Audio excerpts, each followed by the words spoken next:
Hi, Callie. Thanks for agreeing to have a chat with us today about your experience of wearing PPE and what's that like, what that's kind of all like. I'm Julia, and I work in Osprey, so I don't have to wear PPE, and I'm the lead for wellbeing. Would you like to introduce yourself? Yeah, certainly. So my name is Kelly Salota. I work at Broadmead Medical Surgery. I am the registered nursing associate here, so treatment room based things really. And apart from when I'm in a room on my own, like now, I wear PPE all day, every day. So it would be really good to hear from you what that's like to have to wear PPE all day, every day. Can you tell us a bit about that? Yeah, so I mean, at the start of all this, we were only wearing PPE when we were patient facing, and that would include a mask, a visor or goggles, apron and gloves. And that was fine. We understood why we were doing it and the benefits of having that on, both for us and for the patient. And then it was brought in that we would all have to wear PPE, including admin side of things. So they also have to wear a mask, and some of them visor and mask. That has proven slightly more difficult, I would say, because I mean, being in a mask all day isn't nice. It isn't a nice thing to do. But we are adapting to it. We're getting used to it. It's becoming the new normal for us. So at the moment, it seems to be going really well. There were a few teething problems, as in sort of walking out of your room and completely forgetting, because we were so used to being able to walk around freely without it, and sort of having to say to some people, "Where's your mask? Where's this?" So, but that seems to be less now, and people are getting used to is probably not the right word, but they're adhering to it more, which is great.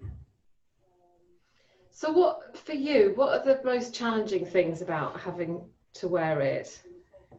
I mean, I would say personally, the first thing that comes to mind is, as a glasses wearer, is the steaming of it. We have found ways of trying to avoid that. Some masks, you've had the pinch of the nose with the wire, and that does prevent stopping some of the steaming, but sometimes it just doesn't. And then when you add a visor to that as well, that's quite difficult. The temperature side of things, it's very, very hot in all that PPE, so that's been difficult. And also, I mean, the main thing that I find is difficult is when you have a partially or very deaf person and they're used to lip reading, and because we are wearing these masks, they're not able to do that, and that's very, very difficult. Also, for people whose first language isn't English, they don't realise that they lip read a lot more and try and get the signs of the words, and it's just difficult to have a conversation in here. Building a rapport is quite difficult with a mask on, I would say. That's difficult things of side of things, I think. Wow, that's a real insight into, like, you know, your interaction with patients. I think perhaps a lot of people wouldn't appreciate all of that. Yeah. So can you talk about anything that you've tried to do to kind of prevent that difficulty, to make that interaction a bit easier? Yeah, I mean, it is very difficult with the deaf people, because we haven't, I mean, I have seen in other places that they're having the clear masks where they can breathe, but we don't have that yet. We haven't got that here. So, I mean, we are finding ourselves sort of writing to them, texting them, a lot of that at the moment, so that they can relate and understand with us. But at the moment, we haven't really found that right balance of where they can come face to face and we do understand. There's also the difficulty as well with a lot of our elderly patients. It's difficult. They don't always recognise who's behind the mask, and I know that sounds a bit crazy, but actually they don't. When you've got this great mask, visor, everything over you, it's very difficult to know who you're chatting to and to build that trust with the patient. So that's another thing that we find difficult. Being behind all of this seems like we're just, I know we are distancing, but not, that's difficult as well, I'd say. Wow, that's a real insight. That's fascinating. Yeah. And I'm interested, just on a personal level, by wearing the PPE, does that make you feel safe? Yeah, I mean, it makes me feel a lot safer as in to get close, because I have to get quite up close and personal with some of the procedures that we do as nurses. So yes, it does. It also gives you another reassurance that we offer the patients masks as well, so we're both protecting each other. But yeah, I do feel, I don't think I'd want to do it without.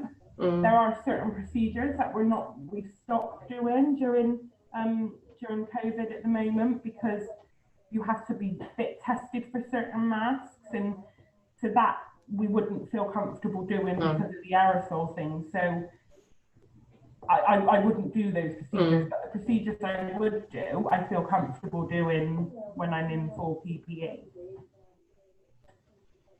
Wow.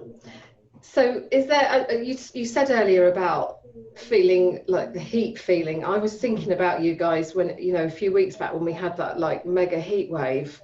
How did you cope? How did you manage with that? It's really difficult. It's really difficult. We found ourselves using not a lot more, but more PPE than we would normally, because we were having to, in between patients, take it off just to be able to breathe slightly and slightly cool down before you move on. And it's things that you get so hot and clammy that the gloves are difficult to get on, and then you have to change your mask because they become quite moist because of the extra breathing where you are so hot. So it did mean using more PPE than we should have, but we are sort of, our burn rates are sort of, they're balancing themselves out a little bit now. And believe it or not, we are getting used to the heat. even in not so hot days, it's still really hot in all that PPE.